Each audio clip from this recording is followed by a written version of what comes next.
Hey everyone, it's Kristen Boggs with the Albert Schweitzer Fellowship of Alabama. Thanks for joining me again for our last series about how to prepare to apply. And this is really just about putting it on paper and being ready to tell people more about your story during the interview. All right, so if you haven't been following along, there have been a series of newsletters and short videos to try and help you get to this point. So I would encourage you to stop and go back and look at that information again, because hopefully it'll kind of give you the foundation you need to answer these questions that will be asked in the application. So here we are at the very end. This is really just about, again, helping you think about what you're putting on the application and what you're going to need to be able to answer during the interview. So the application, one thing I want to show you today is where you go to get that application. I've been saying, what you need to put on paper, but in reality, it's actually an online application. So let me see if I can back out of here and show you the website.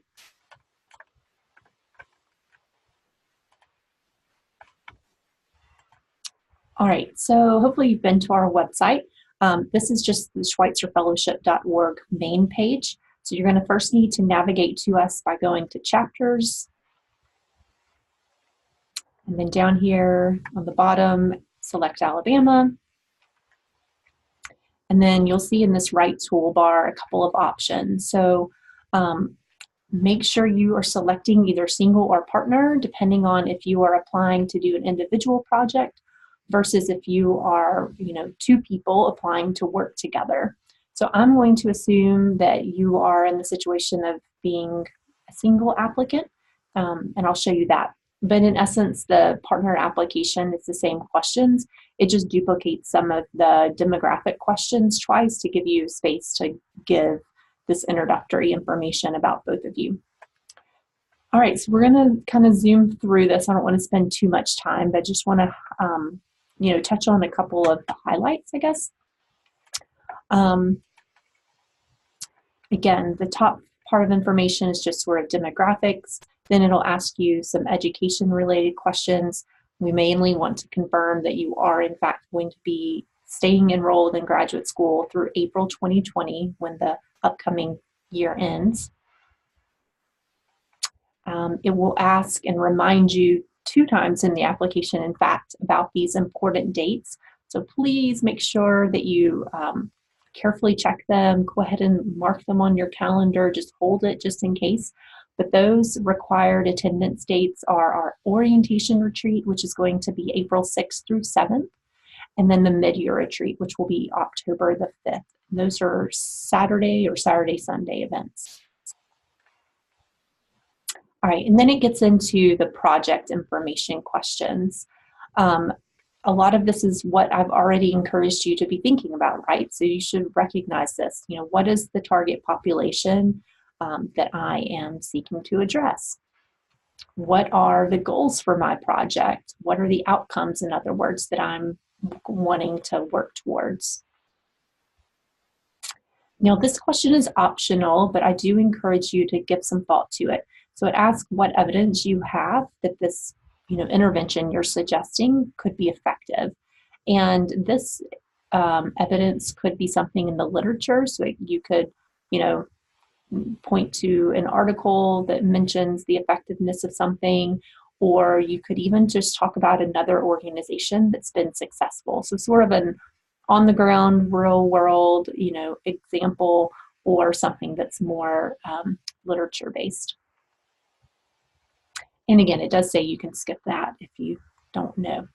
All right, so here's where I want to make sure if you are not able to answer this question about your proposed community agency, don't submit your application.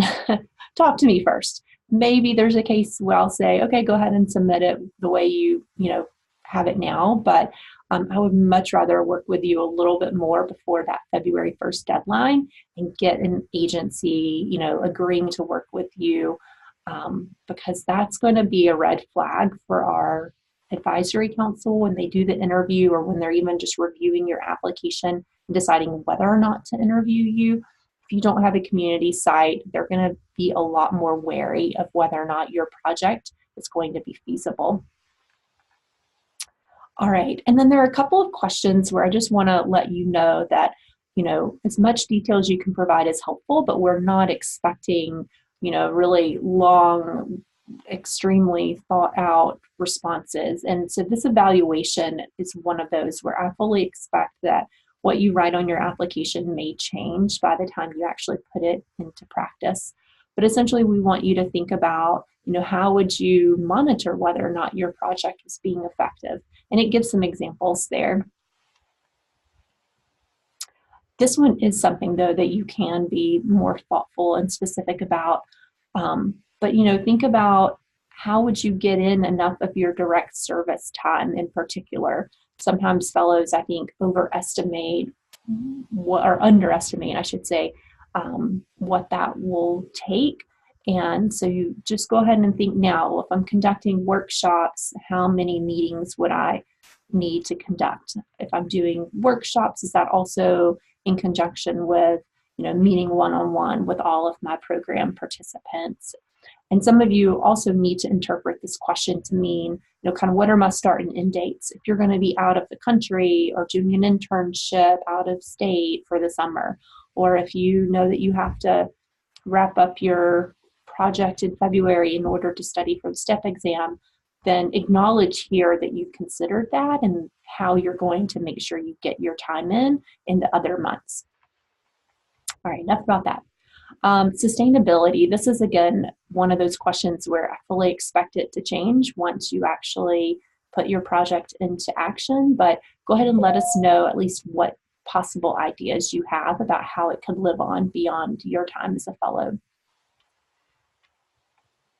And then this last section is a little bit more just about you and telling us why you chose this project and anything else that you feel like we need to know that would be relevant to our selection process. Lastly, there's some demographic information where you can fill in about your proposed faculty mentor, your proposed site mentor, and then one reference. I just want to point out that the reference is not someone that you need to get a letter of recommendation from. This is simply someone that I could call or email to sort of verify, get more information, I guess, about their experience with you, but you do not need to submit a formal letter. Once again, you need to kind of attest that you understand these required dates and that you agree to have a background check run. And then this last part, I just want to point out, we do need to get an email from you. And I couldn't get the application to work where you could upload it. So if you will, please email me a copy of your resume so I don't have to track that down from you. That would be great. And we want you to limit your resume to 2 pages. So this really is a resume, not a CV. All right, let me come back to this now.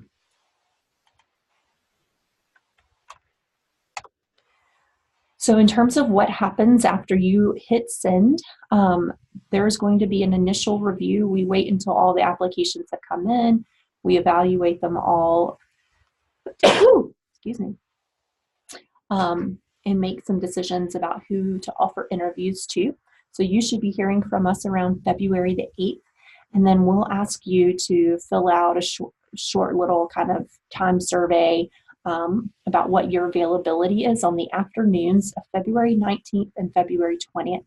So again, we'll try to work around your schedule, but just know in advance that those are the 2 afternoons. We usually do them between like 12 and 5. We may go as late as 6 o'clock on one of those days. And I'll tell you more about the interview in just a second. And then notifications are usually sent that first week of March. Now, in terms of the interview, it's going to last about 20 to 25 minutes, and that time will just fly by. It really feels not sufficient enough, but we just have to make the best use of our time. And we do that by trying to evaluate you on 2 different, really totally different areas. One is the project idea that you are submitting, and then the majority, as you see here, is really about you as a person. So when we say the value of a project, what we mean is really what impact is this going to make in the community? Why is it needed and how impactful will it be? When we look at feasibility, that, as it seems to imply, is really about the likelihood for success and sustainability. And so we're going to want to emphasize projects or prioritize projects that emphasize that direct face-to-face interaction. And so another way to think about this is, think about what skills you have or that you could acquire that are going to help you work with underserved populations. And also think about what challenges you may face and be prepared to answer questions about those things. All right, contributions to the group. Again, what skills, insights, or experiences do you bring to a diverse group of fellows? And likewise, what would you hope to gain from that diverse group of fellows? How might it impact you? And that could be personally, or that could also be professionally. How would you want this to further your career goals or kind of where you see yourself heading?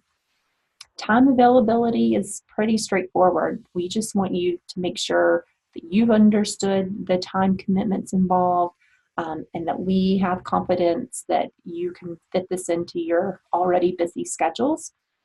So having a plan for how to balance your commitments, whether that's just class and fellowship, or you may also have work or clinicals or other things to work in their family responsibilities. All of that's important, and we just want to make sure that Schweitzer is going to be able to, coalesce with all that.